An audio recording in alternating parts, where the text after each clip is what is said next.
Mosaic, a daily news program from Link TV, presents a selection of news reports from independent and state-controlled broadcasters from throughout the Middle East.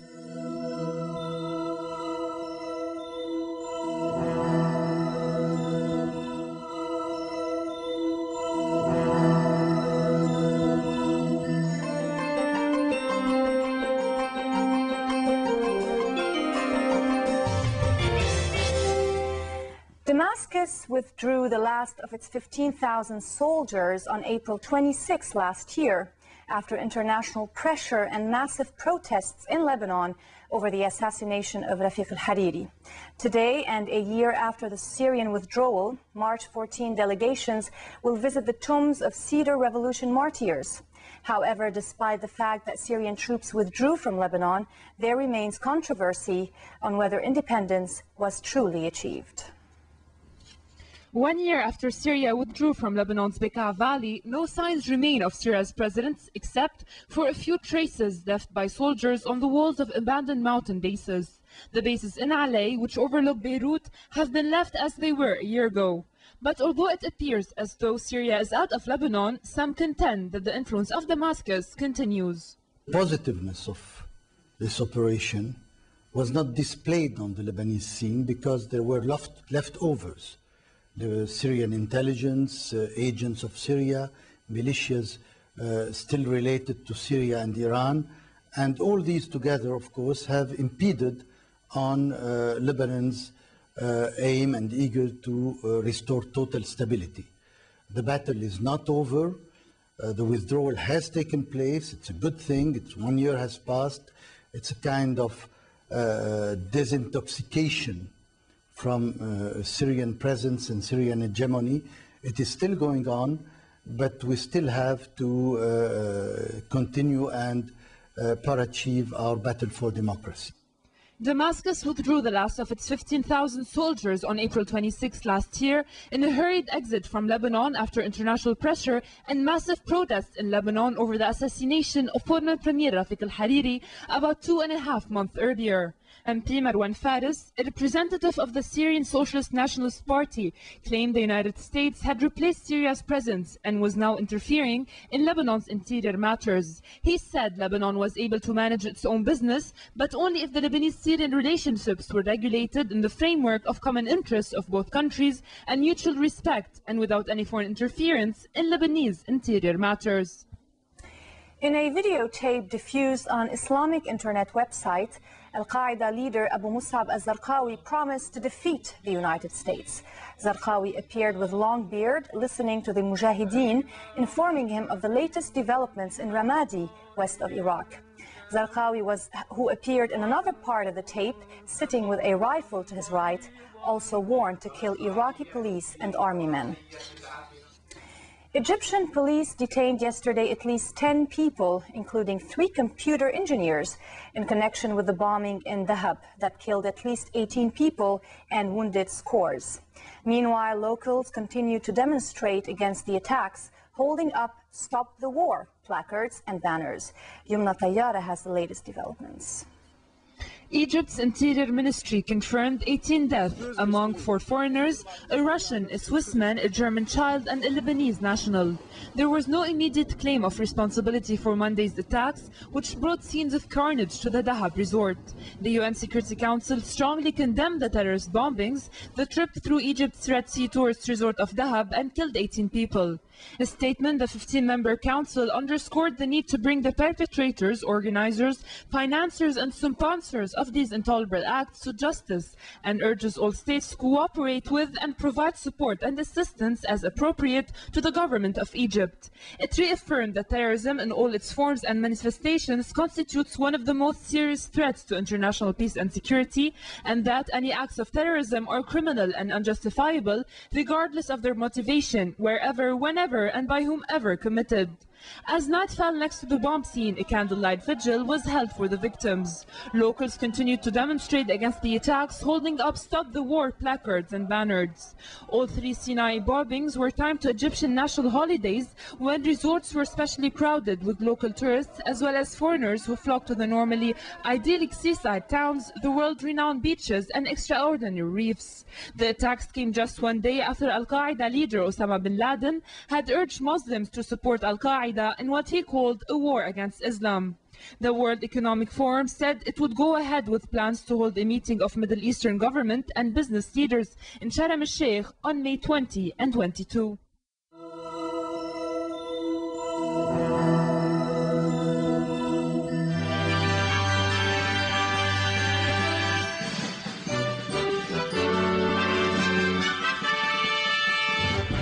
The designated Iraqi Prime Minister, Nouri al-Maliki, announced that the new government will be formed within 2 weeks. In an exclusive interview with Al-Iraqiya TV, which aired yesterday, al-Maliki said, هو بدأنا فعلا بالحوار مع الشركاء الذين ينبغي أن تنتظم منهم حكومة الوحدة الوطنية.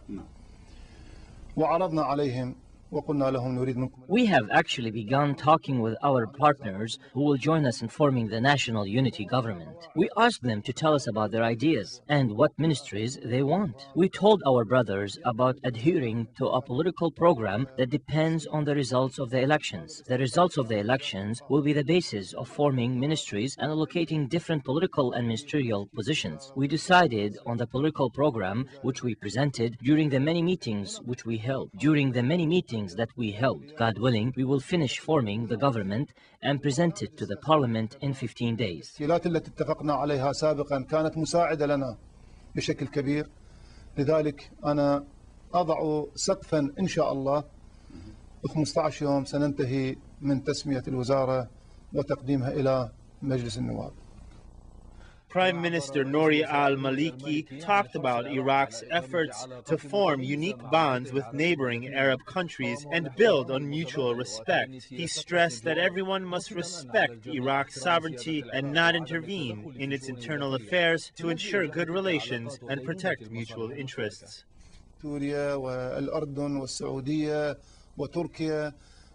We want to build the best possible relations with Syria, Jordan, Saudi Arabia and Turkey. We want to have good political relations based on brotherhood and cooperation. We want to adhere to the principle of not intervening in internal affairs of the others. We must start solving crises through political means and get rid of the bad feelings that we inherited from the former regime. Iran played a good role. We thank it for providing safe refuge to many Iraqis that were subjected to an intensive campaign of killing, terrorism and bloodshed by the former regime. Iran deserves the credit and should be thanked. However, this should not affect the country's policies, interests and sovereignty. We respect others' sovereignty and do not interfere in the internal affairs of others. I believe that others also respect our right by not interfering in our internal affairs for the sake of maintaining mutual respect and interests. بأنهم ينبغي ألا يتدخلوا في شؤوننا الداخلية مع احترامات ومصالح مشتركة.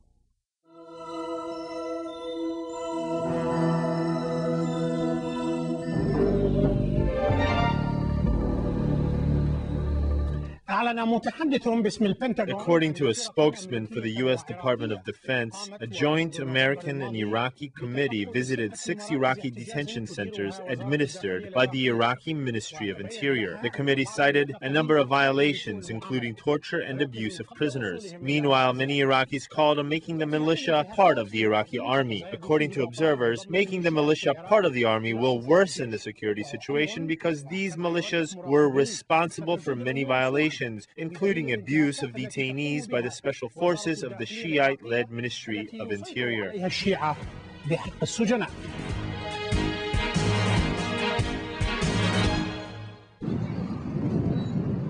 ميليشيات بزي مدني أو حتى بزي القوات العراقية تقتحم وتعتقل وتعذب وتقتل بدم بارد والضحايا أبرياء لا ذنب لهم. Iraqi militias intensified their attacks on Iraqi civilians. They were engaged in many criminal activities, including abductions, torture, and killings. Many of the victims were targeted and murdered in cold blood because they have different ideologies and beliefs. Tens of thousands of Iraqis have been victims of these crimes. Iraq is demographically diversified. The population consists of many sects and ethnicities. The escalation of militia activities in Iraq is threatening Iraq's security and stability, putting the country on the brink of a civil war. Many Iraqi officials cautioned against this security escalation. Meanwhile, a number of Muslim scholars in Iraq accuse the Badr Brigades, which is under the command of high religious authority led by Abdulaziz al-Hakim, of killing nearly 40,000 Sunnis. They also accuse the Mahdi army led by Muqtada al-Sadr and the Peshmerga Kurdish forces led by Jalal al-Talabani and Mas'ud al-Barzani of carrying out an elaborate campaign of torture and assassinations. The escalation in the security situation has gained international attention. During a recent visit to Iraq, U.S. Secretary of State Condoleezza Rice and British Foreign Minister Jack Straw called for a de-escalation in the security situation. Moreover, U.S. Ambassador in Iraq, Zalmay Khalilzad, called on dissolving the militias or making them part of the army. However, the Iraqi president, who is the head of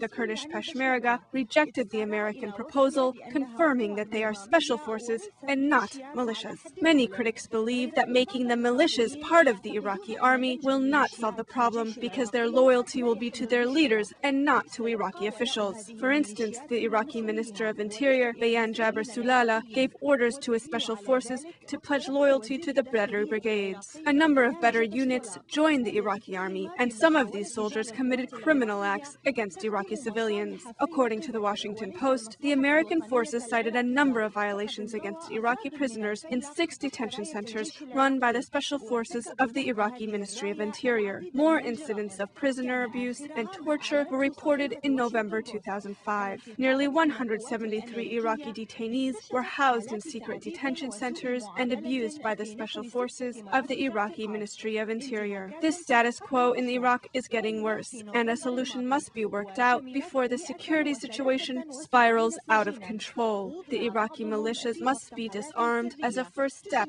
to de-escalate the security situation. Some of these militias abused their power by committing many civil rights violations, shedding blood of innocent Iraqis for sectarian interests and not for the national interest of Iraq. تحت أرواح العراقيين وما زالت بغية تحقيق أهداف طائفية وربما خارجية على حساب المصلحة الوطنية لبلاد الرافدين.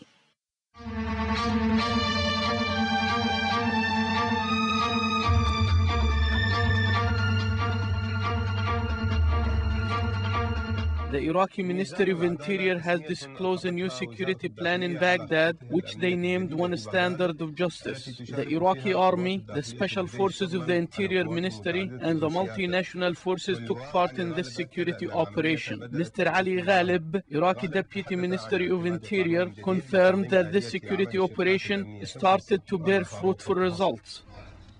The Iraqi Ministry of Interior launched a new security operation named One Standard of Justice nearly a week ago. The purpose of this operation is to boost security, restore public order, and enhance stability in Iraq.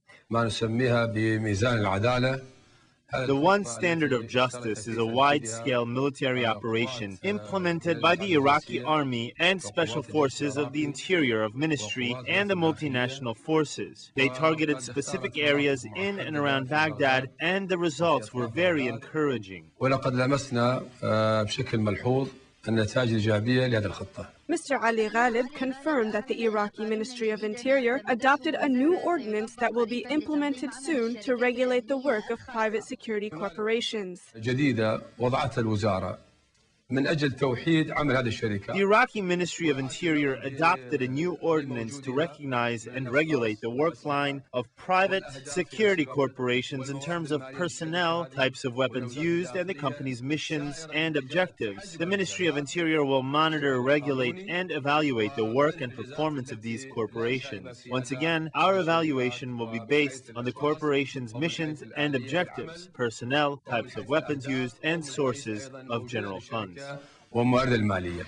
ويذكر أن إشكاليات عديدة اقترنت بعمل الشركات الأمنية. It is worth mentioning that several violations have been cited against members of private security corporations. The Iraqi Ministry of Interior issued arrest warrants for 30 security officers working for a hotel in Baghdad, accused of committing unlawful armed activities. Mr. Ghalib confirmed that many of the violations cited against members of the security and police force are isolated incidents, and the Iraqi Ministry of Interior is not responsible. الشرطة بأنها تصرفات فردية غير رسمية والوزارة غير مسؤولة عنها. السيئين موجودين. على سبيل المثال قبل يومين قامت عصابة متكونة من 3 أشخاص. Crimes by members of the police force do not exist. For instance, a gang of 3 armed men killed and carjacked a local resident in the area of Alawi. One of the suspects was a police officer working for the special forces of the Ministry of Interior. He acted alone, and the Ministry of Interior will not protect him. As the next session of Parliament is preparing to convene, Mr. Ghalib confirmed that intensive security preparations have been taken in order to provide security and safety to Iraqi citizens. بغداد.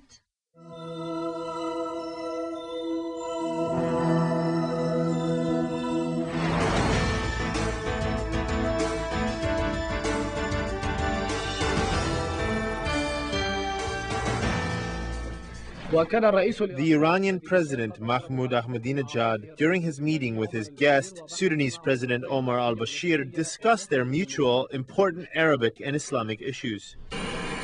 The visit of Sudanese President Omar Hassan al-Bashir to Tehran came as the international community is divided between following the hegemonic American policy and those who stand against it, thus paying the price of their independence. The Black Continent, especially Arab countries there, has an important place in Iran's foreign policy. Bashir went to Tehran, confirming the need to unite the positions of Islamic countries within the organization of the Islamic Conference with the non-aligned countries regarding regional and international developments, especially in Palestine, Iraq, and Afghanistan.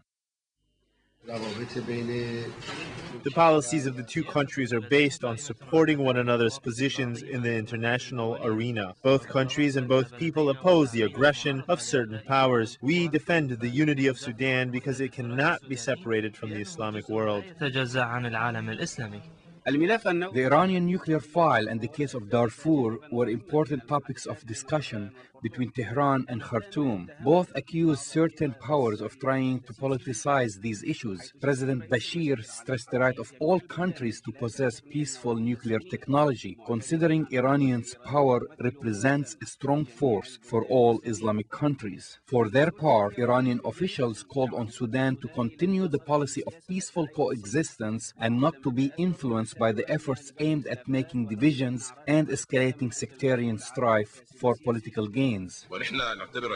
We believe that the discussions of the Iranian nuclear file represent political hypocrisy. If the objective was to protect peace and international security as they claim, then why are they silent about Israel's nuclear weapons? Israel has also committed acts of aggression and continues to occupy lands. While they ignore Israel's nuclear program, they are launching an intensive campaign to deprive Iran of its rights to obtain nuclear technology for peaceful purposes. The Iranian-Sudanese talks focused on ways to develop bilateral relations between the 2 countries in all fields, especially in the economic field, not only with Sudan, but also with the rest of the African nations. In order to implement joint cooperation with Africa, the officials announced the establishment of a committee headed by the first Vice President of the Islamic Republic of Iran. No doubt that uniting the positions between Islamic countries and the non-aligned countries will thwart Western policies aimed at marginalizing the role of the public. Surely with time, these powers will re-evaluate their hypocritical policies.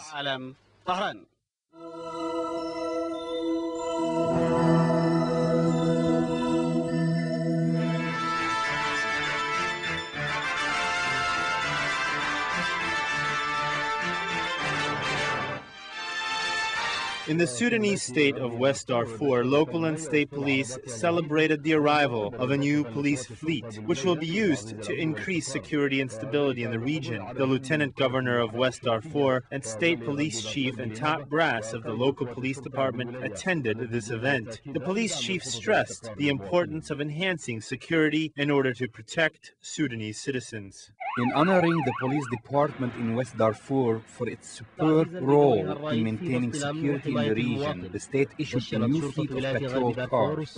These new patrol vehicles will improve police performance and help officers maintain security throughout the state. Today we celebrate the arrival of a new police fleet of patrol cars in the city. This is part of our plan to improve police performance to better protect and serve the community. The city will be safe and secure, and God willing, it will stay that way. God willing, we will restore order and security throughout the city and in the entire state of West Darfur. These new patrol cars will help the police force in West Darfur to transport more units throughout the state. Law enforcement agencies exerted lots of efforts in maintaining security and stability in the region. This event was attended by the Lieutenant Governor of West Darfur, head of state police forces, and a number of units and top brass of the police department. The police chief stressed on the importance of maintaining security in the state, confirming that the police force will remain committed to protecting and serving the citizens.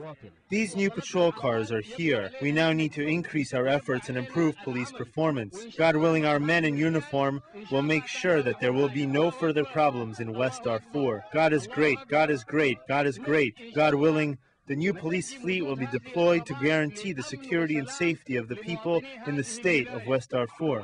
The objective is to maintain safety and security in the Sudanese state of West Darfur. This proves that the police will always protect and serve the community.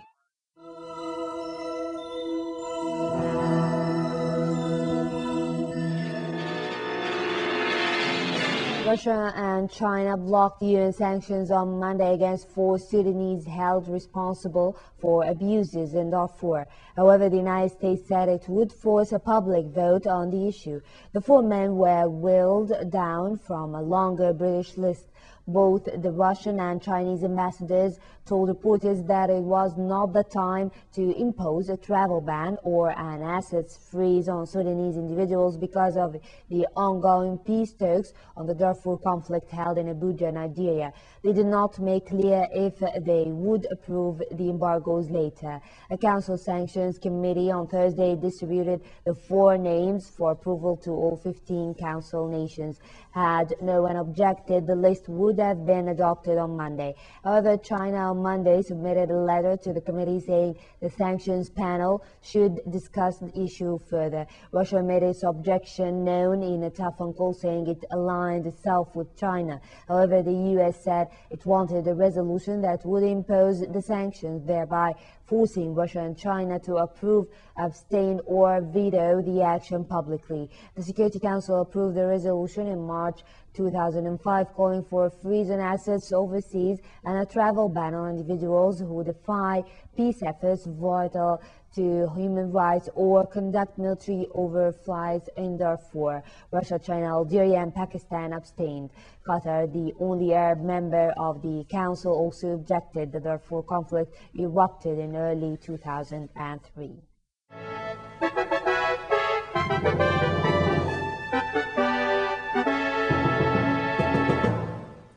As the Palestinian people face a political, economic, and social crisis, they are also confronting a battle waged by the international media, which is presenting its own view of the daily events and the developments taking place in Palestine. The Palestinian people, who are politically sensitive and media savvy, are not affected by international media because they are more aware of what's taking place in the occupied territories. Our correspondent Ahmed Anwar has the details. الفلسطينية المحتلة ومراسلون هناك أحمد أنور وهذه التفاصيل. For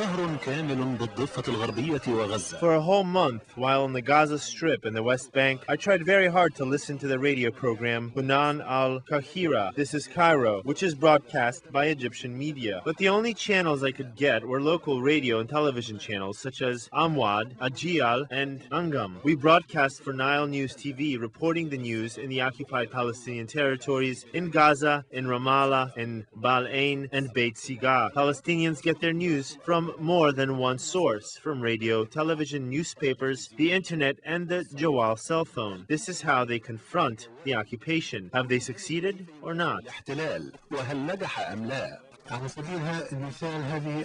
the Intifada, the radio station was first established to inform the young, struggling Palestinian people in the cities about the movement of the occupation forces, such as when the army entered the cities and where they are entering from. This is radio, but what about pictures on television? Last year, one of the television stations was raided under the pretext that it broadcast images of the airplane routes into the Ben Gurion and the Tel Aviv airports. This was the only justification used to raid the station. The Israeli occupation relies on methods to repress the national culture and media and prevent information about the struggles of the Palestinian people from being released.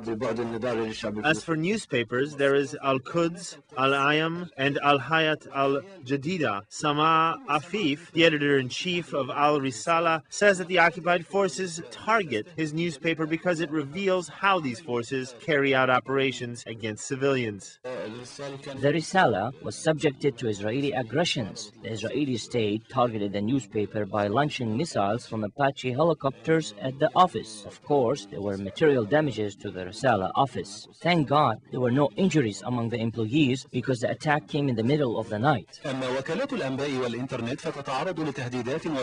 Meanwhile, media agencies and the internet companies face strong threats and close surveillance. Through the use of mobile phones, we exchanged messages about the Israeli elections, the Tel Aviv operation, and the martyrdom of an 8-year-old girl. The local media professionals are helpless. They have nothing except a camera and a microphone and paper and a pen as backup. Perhaps these weapons are considered weak, however, they are effective. Local Palestinian professionals say they prefer local media because it reflects the pulse of the Palestinian public confronting the Israeli occupation, and it also increases their determination to present the truth.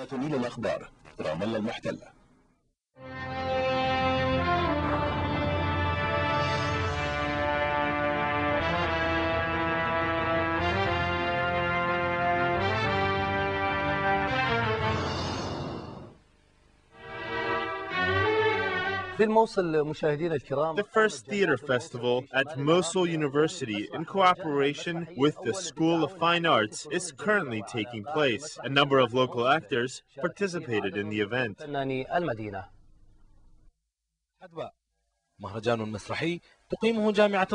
Mosul University, in cooperation with the School of Fine Arts, is sponsoring a theater festival. It is the first of its kind in Mosul in 3 years. Some of the works were particularly interesting. They portray some of what Iraqis face under occupation. مناقشة ما يعانيه المواطن العراقي من قوات الاحتلال. جاء مهرجان جامعة الموصل في وقت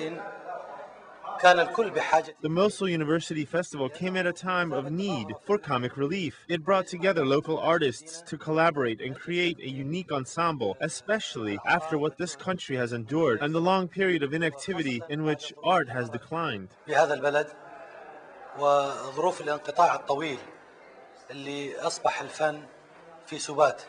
The writer's anxiety and the preoccupation of their minds is the topic of one of the plays. Women were strongly represented in the festival. One of the plays is directed by a female professor of theater at the School of Fine Arts.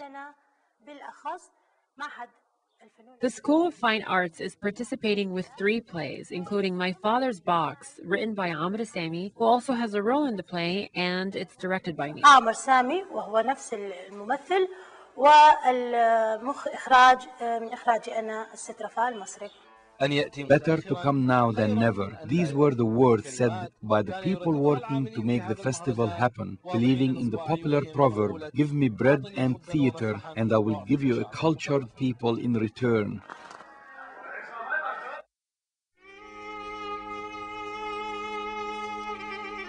The views expressed on Mosaic are not those of Link TV or its sponsors, but of the broadcasters themselves.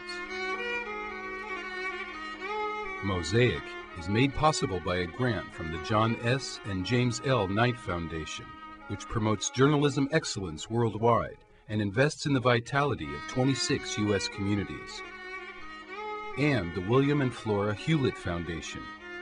Additional support is provided by the Firedoll Foundation and Henry and Virgilia Dakin.